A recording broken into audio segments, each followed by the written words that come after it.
भारत माता की वंदे वंदे वंदे वंदे वंदे కొద్దిగా వెనక జరగండి ప్లీజ్, ఏమనుకోకండి. మళ్ళీ మరీ మరీ చెప్పవలసింది సాయన కొద్దిగా వెనక జరగండి. ఇక్కడ ప్లేస్ వదలండి ప్లీజ్. మిగతా వాళ్ళు కొద్దిగా వెనక జరగండి. ఒక లైన్ ఖాళీ అక్కడ ఫోటోగ్రాఫర్స్ చెప్తుండ్రు వెనక జరగ. ఎన్నిసార్లు చెప్పాలి మీకు? మీరంతా ఒక్కసారి చెప్తే గ్రహించగలిగే వాళ్ళు.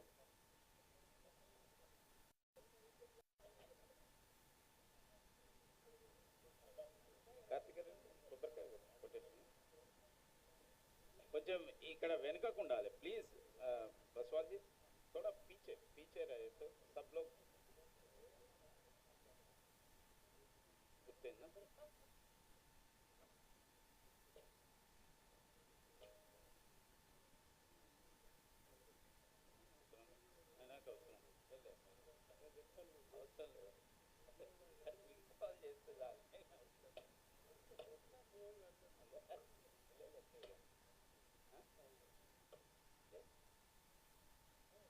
మహారాణి గారు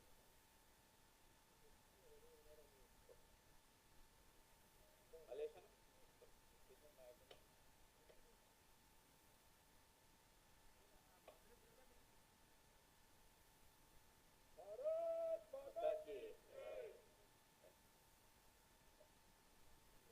కొద్దిగా వెనకకుండా ప్లీజ్. రండి రాములు గారు అట్లా.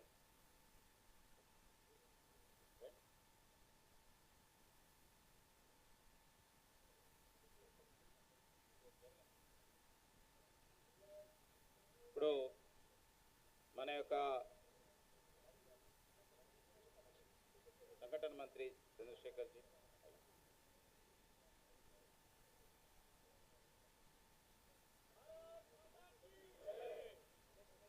మన జాతీయ ఓబీసీ మోర్చా అధ్యక్షులు,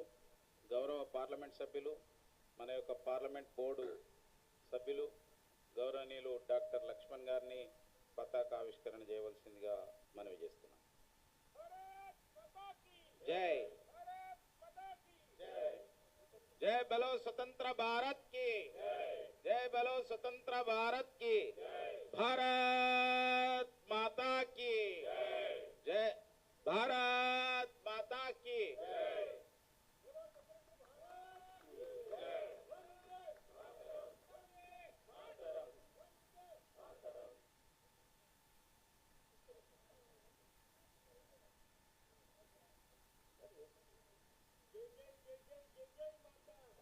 जनगणमन प्लीज.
जय जय स्टैंड కొంచెం ఒక రైట్ సైడ్ ప్లీజ్. మలేష్ అన్న వాళ్ళకి చెప్పండి.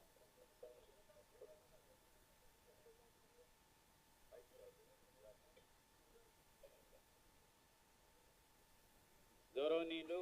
మన యొక్క ముఖ్య అతిథి డాక్టర్ కె లక్ష్మణ్ గారిని మాట్లాడవలసిందిగా కోరుతున్నాను.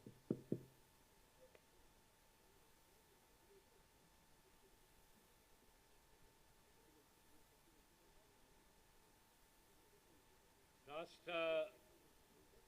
ఉపాధ్యక్షులు చింతల రామచంద్రెడ్డి గారు, రాష్ట్ర ప్రధాన కార్యదర్శి సంఘటన మంత్రి పెద్దలు చంద్రశేఖర్ తివారీ గారు, పెద్దలు మాజీ పార్లమెంట్ సభ్యులు పి రాములు గారు, మాజీ మంత్రివర్యులు మరి శశిధర్ రెడ్డి గారు, మాజీ శాసనసభ్యులు ప్రేమ్ సింగ్ రాథోడ్ గారు, సైదిరెడ్డి గారు, వినోద్రావు గారు, డిప్యూటీ మేయర్ మాజీ కీర్తిరెడ్డి గారు, శిల్పారెడ్డి గారు, ప్రేమేందర్ రెడ్డి గారు, డాక్టర్ కాసం వెంకటేష్ గారు, ఎన్వి సుభాష్ గారు, మాజీ మంత్రివర్యులు డాక్టర్ విజయరామారావు గారు, ఇతర పెద్దలందరికీ, కార్యకర్తలు, నాయకులందరూ కూడా, యావత్తు తెలంగాణ రాష్ట్ర ప్రజలు కూడా 78వ స్వాతంత్ర దినోత్సవ శుభాకాంక్షలు తెలియజేస్తూ, స్వాతంత్రం సిద్ధించడానికి పోరాటం సలిపి అనేక మంది త్యాగధనులైనటువంటి వాళ్ళందరూ కూడా నివాళులు అర్పిస్తూ 77 సంవత్సరాల స్వాతంత్ర దేశంలో ఈరోజు ప్రధానమంత్రి నరేంద్ర మోడీ గారి నాయకత్వంలో ప్రపంచంతోనే పోటీ పడుతూ భారతదేశం అన్ని రంగాల్లో కూడా అభివృద్ధి చెందుతూ ఇవాళ పేదల సంక్షేమము, అభివృద్ధి రెండు సమపాలనలో కూడా రెండు కళ్ళ మాదిరిగా నరేంద్ర మోడీ గారు ఇవాళ అభివృద్ధికి పెద్దపీట వేసి 25 కోట్ల మందిని ఇవాళ పేదరికం నుంచి గట్టెక్కించి 81 కోట్ల మందికి ఈరోజు కూడా ఉచితంగా రేషన్ బియ్యాన్ని పంపిణీ చేస్తూ పేదల ఆకలి తీరుస్తూ అభివృద్ధి విషయంలో కూడా ఇవాళ 11 లక్షల పై చిలుకు పెట్టుబడులు పెడుతూ అభివృద్ధికి ఇవాళ నాందిగా మారుతూ అన్ని రంగాల్లో కూడా ఇవాళ డిజిటల్ యుగంలో భారతదేశం అగ్రగామిగా, అదే రకంగా ఇవాళ రైల్వేసు, ఎయిర్వేసు, రోడ్వేసు, మౌలిక సదుపాయాలు కలుగు ఈ రకంగా చదువుకున్నటువంటి యువత కూడా నిరుద్యోగ సమస్య పరిష్కారం కోసం ఒకవైపు ఇన్ఫ్రాస్ట్రక్చర్ మీద పెట్టుబడి పెట్టి ఉపాధి ఉద్యోగ అవకాశాలు పెంపొందించడమే కాకుండా స్టార్టప్స్ 1 లక్ష పైచిలకి వాళ్ళ స్టార్టప్స్, యూనికార్న్స్ దరిదాపులో కూడా లేనటువంటి దేశంలో 350 పైగా యూనికార్న్స్ స్థాపించి ప్రపంచానికి సవాళ్లు విస్తున్నటువంటి భారత యువత ఏ స్వాతంత్రం కోసమైతే ఆ రోజు శాంతియుతమైనటువంటి పోరాటం, సత్యాగ్రహము, సహాయ నిరాకరణ ఉద్యమాలు, పూజ్య బాపూజీ మహాత్మా గాంధీ నుంచి మొదలుకుంటే సుభాష్ చంద్రబోస్, సర్దార్ వల్లభాయ్ పటేల్, చంద్రశేఖర్ ఆజాద్, భగత్ సింగ్, వీర సావర్కర్, అనేక మంది ఆ త్యాగ దాని యొక్క చరిత్ర వాళ్ళ పూర్తిగా కనుమరుగు చేస్తూ ఒక్క నెహ్రూ కుటుంబం యొక్క చరిత్రనే మనకి ఇవాళ మరి నేర్పుతూ ఏ రకంగా ఈ భారతదేశ స్వాతంత్ర పోరాటాన్ని ఆదివాసీలు, దళితులు, సమాజంలో ఉన్నటువంటి వెనుకబడ్డ వర్గాలు ఆనాడు డాక్టర్ బాబాసాహెబ్ అంబేద్కర్ను స్ఫూర్తిగా తీసుకొని ఒక రాజ్యాంగాన్ని నిర్మించుకొని ఈ యొక్క స్వేచ్ఛావాయులు మనం పిలుస్తూ ఉన్నామంటే ఈ 77 సంవత్సరాలుగా వారి యొక్క త్యాగాన్ని మనం విస్మరించలేము. అటువంటి త్యాగదుల యొక్క మరి స్ఫూర్తి తీసుకొని వాళ్ళ నరేంద్ర మోడీ గారు ఒక సంకల్పంతో ఆత్మనిర్భర్ భారత్, స్వావలంబన సాధించడానికి ఇవాళ భారతదేశమే ప్రపంచంతో పోటీ పడుతూ సవాళ్ళు విసురుతూ ఉంటే ఇవాళ కొంతమంది మన దేశంలో ఉన్నటువంటి విచ్ఛిన్నకర శక్తులు పొరుగు దేశాల్లో భారతదేశం యొక్క ఎదుగుదల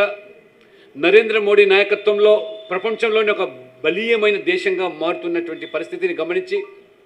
ఈ దేశాన్ని బలహీనపరచాలి, ప్రపంచానికి ఇవాళ సవాల్గా మారింది. 10వ ఆర్థిక దేశంగా ఉన్నటువంటి భారతదేశం ఇవాళ 10 సంవత్సరాల్లోనే 5వ అతిపెద్ద ఆర్థిక దేశంగా మారడం, రాబో 10 సంవత్సరాల్లో 3వ ఆర్థిక దేశంగా ఇవాళ ఆ సంకల్పంతో నరేంద్ర మోడీ గారు వ్యూహాత్మకంగా ముందుకు దేశాన్ని తీసుకుపోతూ ఉంటే పొరుగు దేశాల్లో లేదా ఇవాళ పశ్చిమ దేశాలు ఇవాళ భారతదేశం యొక్క ఎదుగుదలను ప్రపంచ స్థాయికి ఎదుగుతున్నటువంటి విషయాన్ని గమనించి బలహీనపరిచే కుట్రల్లో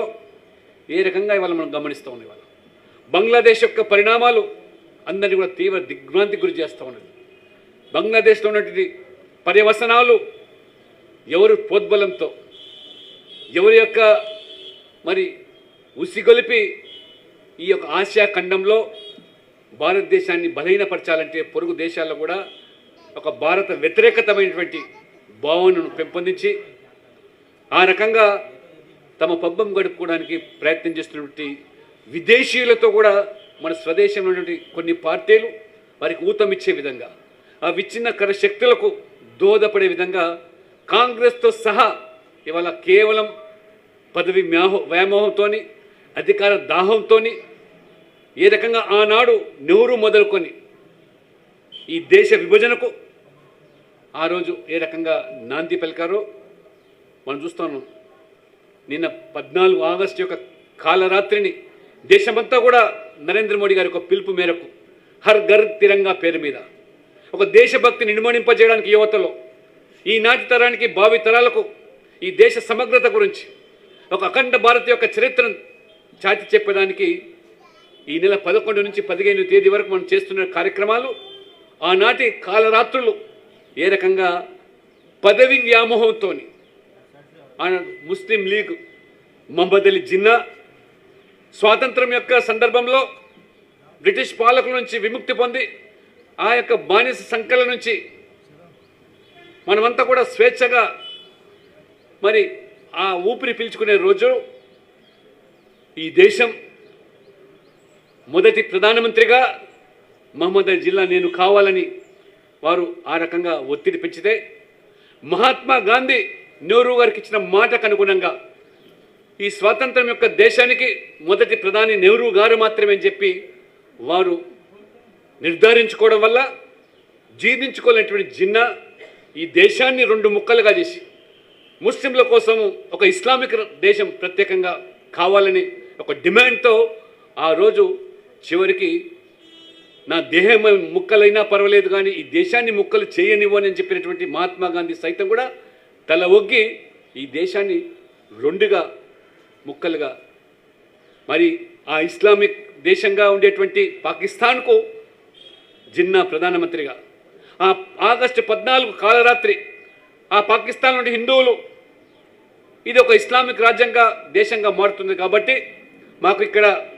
మరి రక్షణ ఉండదనేటువంటి ఆలోచనతో అనేకమైనటువంటి ప్రాంతాలు కరాచీ లాహోర్ నుంచి భారతదేశానికి తిరిగి వెళతామని చెప్పి భావిస్తే ఏ రకమైన ఊచకోతలు అరాచకాలు అత్యాచారాలు మానభంగాలు దాడులు దౌర్జన్యాలు ఇవన్నీ కూడా కళ్ళకు కట్టినట్టుగా నిన్న విభాజన్ పేరు మీద ఇవాళ మన ప్రభుత్వము పార్టీ తీసుకున్న కార్యక్రమంలో ఈ చరిత్ర వెలుగులోకి వస్తూ ఉన్నది. ఇవాళ ఎవరైతే లౌడ్ నిర్మించినటువంటి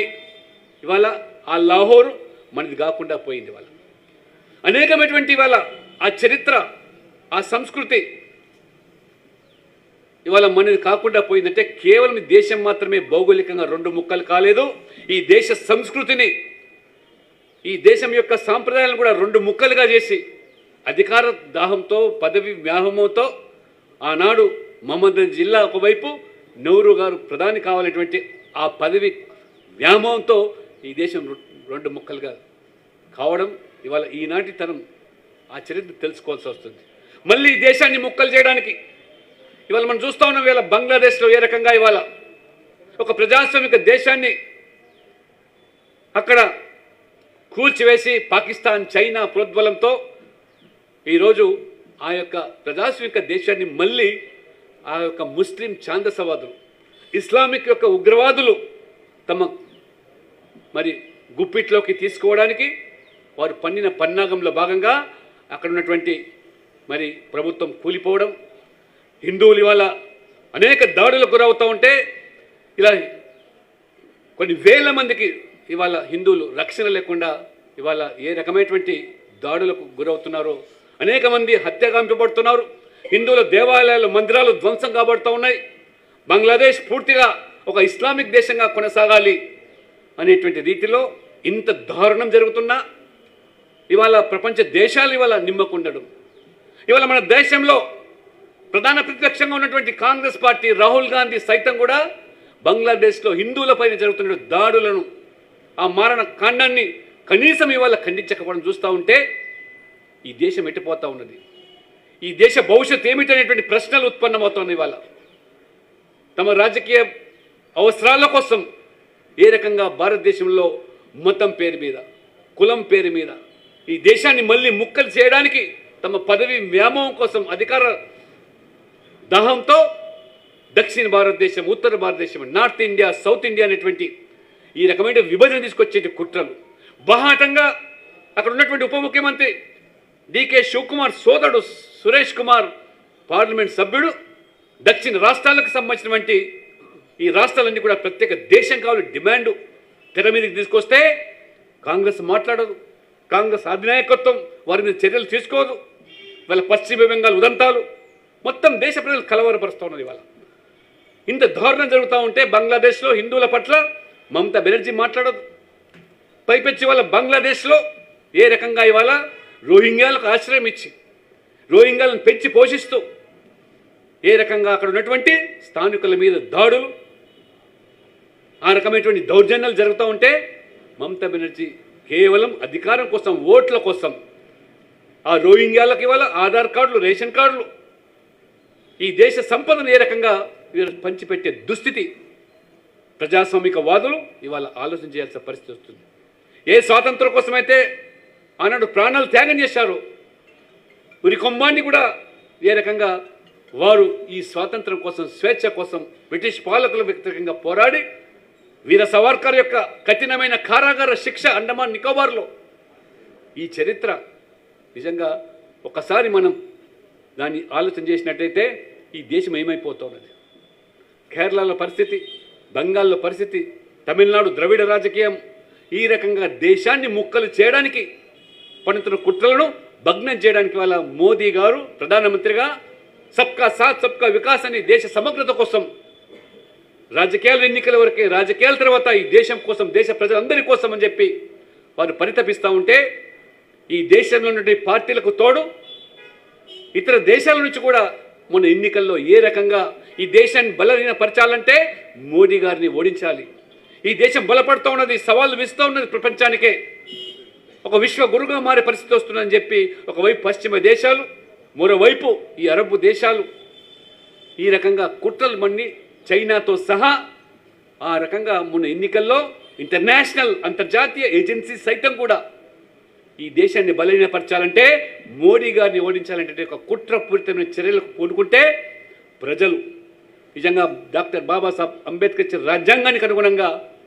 తమ యొక్క ఓటు హక్కును వినియోగించుకొని మూడోసారి చరిత్రలో 60 సంవత్సరాల తర్వాత మరి ఒక వ్యక్తి మూడోసారి ప్రధానమంత్రి కావడం అంటే అది నరేంద్ర మోడీ వల్లనే సాధ్యమైందనే విషయాన్ని అది ఒక చరిత్ర. ఇవాళ 40 సంవత్సరాలతో ఒక పార్టీ ఆ రకంగా 200 పై సీట్లు సాధించి అధికారంలోకి వస్తే దాన్ని ఇవాళ ఏ రకంగా ఇవాళ వక్రీకరిస్తున్నారు. 200 సీట్లు సాధించలేటువంటి వరుస క్రమంగా మూడోసారి రాహుల్ గాంధీ నేతృత్వంలో కాంగ్రెస్ పార్టీ ఓడిపోతే ఓడిపోయిన పార్టీ సంబరాలు జరుపుకునే దుస్థితి. కాబట్టి ఈరోజు ఈ 78 స్వాతంత్ర సంబరాల సందర్భంగా దేశ ప్రజలందరూ కూడా ఈ విచ్ఛిన్నకర శక్తులు ఏదైతే సవాళ్ళు విరుస్తున్నాయో ఆ సవాళ్ళను ఎదుర్కోవడానికి భారత పౌరులందరం కూడా కులము, ప్రాంతము, మతము, భాష భేదాలన్నీ పక్కన పెట్టేసి మనమంతా భారతీయులం అనే భావనతో ఈ దేశాన్ని కాపాడుకొని నరేంద్ర మోడీ గారు సంకల్పించినటువంటి వికసిత భారత్ 2047 వరకు ఏదైతే కలలు కంటున్నాడో ఆ కళను సాకారం చేయడానికి భారత పౌరులుగా అందరం కలిసి నడుస్తామనేటువంటి ఒక ప్రతిజ్ఞతో ఈరోజు ఈ 78వ స్వాతంత్ర వేడుకలను భారతీయ జనతా పార్టీ రాష్ట్ర కార్యాలయం కాకుండా దేశవ్యాప్తంగా కూడా ఇవాళ పార్టీ కార్యకర్తలు ఏదైతే ఇవాళ ఉత్సాహంగా జరుపుకుంటున్నారో ఈ 4 రోజులు కూడా ఈ హర్ ఘర్ తిరంగా పేరు మీద ఒక దేశభక్తిని నిమ్మడింపజేయడానికి ఒక స్ఫూర్తి నింపే కార్యక్రమాన్ని ప్రభుత్వం పార్టీ ఏ రకంగా ఇవాళ ఈ కార్యక్రమం నిర్వహిస్తున్నాం మనమందరం కూడా భాగస్వాములై ఈ దేశాన్ని కాపాడుకోవడానికి అఖండ భారత యొక్క కళ ఇవాళ ఏ రకంగా నిర్వీర్యమైపోయిందో మళ్ళీ ఈ భారతదేశ యొక్క సమగ్రత కోసం అందరం కూడా కలిసి పనిచేయాలని అభివృద్ధి చెందిన దేశంగా వికసిత భారత్గా మారడానికి మనం మోదీ గారికి చేయుతనిస్తూ వారికి అండగా నిలబడతామని చెప్పి ఒక సంకల్పంతో ముందుకు పోతామని చెప్పి కోరుకుంటూ ఈ అవకాశం ఇచ్చినటువంటి రాష్ట్ర నాయకత్వానికి నాయకులందరూ కూడా కార్యకర్తలందరూ కూడా ధన్యవాదాలతో సెలవు తీసుకుంటాను. భారత్ మాతాకి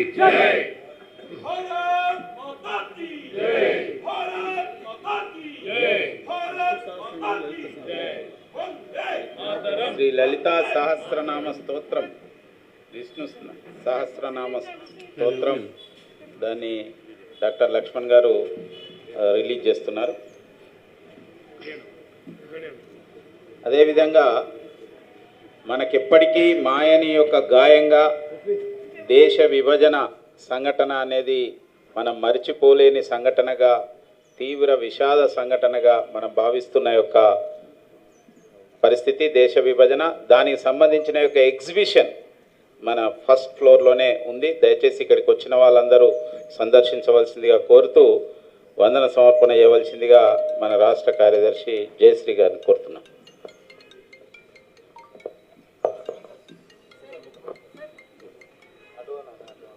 భారత్ మాతాకి, భారత్ మాతాకి. 78వ స్వాతంత్ర దినోత్సవ సందర్భంగా ఈరోజు జాతీయ జెండాను ఆవిష్కరించిన డాక్టర్ లక్ష్మణ్ గారు మన ముఖ్య అతిథి గారు. వారు ఎంపీ గారు మరియు ఓబీసీ మోర్చా జాతీయ అధ్యక్షులు మరియు పార్లమెంటరీ బోర్డు సభ్యులు డాక్టర్ లక్ష్మణ్ గారికి కృతజ్ఞతలు తెలుపుతూ మరియు రాష్ట్ర పదాధికారులందరికీ, ఆర్గనైజింగ్ సెక్రటరీ, సంస్థాగతంగా ఉన్న